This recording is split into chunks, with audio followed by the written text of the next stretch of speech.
Well, it was good to see. I know from last year up till now we had lost 7 in a row to them, which I wasn't aware of, but it was nice to beat them just like we beat the Mets. So Hellickson was good, really kept them off balance, made a mistake to Freeman, tried to come up and in, left it out over the plate.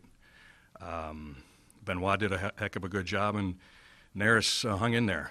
He made some good pitches, a few bad ones, but he got out of it. I don't know how that ball went out that Garcia hit, but it didn't hook. I kept waiting for it to hook. It didn't hook. Cesar 3 hits. Altir a couple hits. He's swinging the bat well. Rupp hit the ball hard. Tommy Joseph hit the ball hard. Franco got that base, not a base hit. He hit that swinging bunt to the third base again and drove a run in.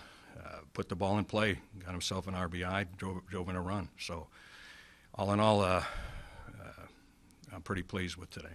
You make that decision to pull Hellickson, I guess, at 90 pitches, and then in the 9th inning after he gets that home run, you have to wait through the delay. What were you thinking about? I wasn't comfortable waiting during the delay, waiting for their first baseman to come up, Freeman. It wasn't a good thing to wait for, but we got him, and heck, everybody did a good job. So if it's a long delay, what do you do? I'm sorry? If it's a long delay, what do? You put him back in there? Who, Hellickson, or you mean Neris? Yeah, if it's not a long delay, I don't put him in. It wasn't long enough. You know, it was a little bit longer, we wouldn't have put him back in. And at that point, there were a few possibilities. I'm glad I didn't have to do that.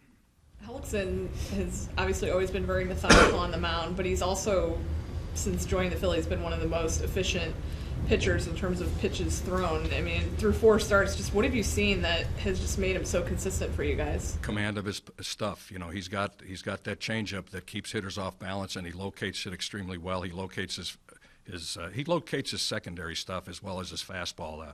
You know, he made a mistake, as I said, to Freeman, didn't locate it where he wanted to, but in general, you know, that's what he does, and he is efficient because he throws strikes, and he gets them to swing it as soft, and when he locates his fastball, he can get them out with any pitch he's got. What do you think of that catch Odubel made in the 8th? It was a good catch. You know, I think that it was a little tricky up there because a couple of balls were hit that I thought were going out. I thought Cesar's ball might go out, but it must have been heavy air. The ball there.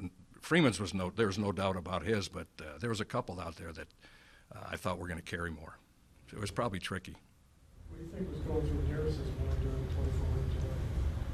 I don't know. I think he's pretty collected about stuff like that, and he just. He's faced a home run, the delay, and then facing the meat of their order. Yeah, well, you know, when he throws that split, and he throws it well. He's the best man for the job, in my opinion. And he just made he threw a couple splits that didn't bite as much as he'd like. That last one did, though. We've got a really good vantage point of seeing how off balance hitters get when facing Hellickson's changeup. That's something that he moved to a little bit more in the second half of last season and has continued in this season. Was that on purpose for any reason, or is this something he just continued getting comfortable with? Actually, he threw it early in the season, but not as often because he didn't have a good feel for it. And then, as you said, later in the season, as the season wore on, he got a better feel for it, and I think he started using it more because of that. You know, a lot of it has to do with the feel. And like, for example, I don't think Neris had a good feel for his split tonight, but that's his out pitch. And I think that's what happened to Hellickson. He got that feel and gave him confidence.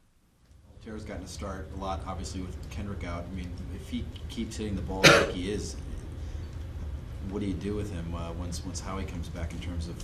Well, right now, Altir's our 4th outfielder, and I'm going to get him in there as early and often as I can. I mean, I think we see a couple of left-handers. We see a left-hander tomorrow. We see a couple in our next series, I believe. So I'll keep getting him in there as much as I can. The last couple starts when you had starters that could not put guys away when they were heading counts, you know, Hellickson's not walking guys. Is that because of the command that you talked about, or is that just a mentality veteran kind of thing that he's been able to learn? I think pitchers mature later in their later 20s, and I think that's the type of thing we're waiting for some of these younger guys to learn. And you know, very often younger pitchers think that the harder they throw, they're going to get that guy out. But really, softer is better. That was a phrase I think that Maddox used to say. You know, and Hellickson gets it. You know, sometimes or very often, soft is better than hard when you're in trouble. You look at Cologne. He made a couple guys look bad on change-ups and soft when he was in trouble. He minimized his damage.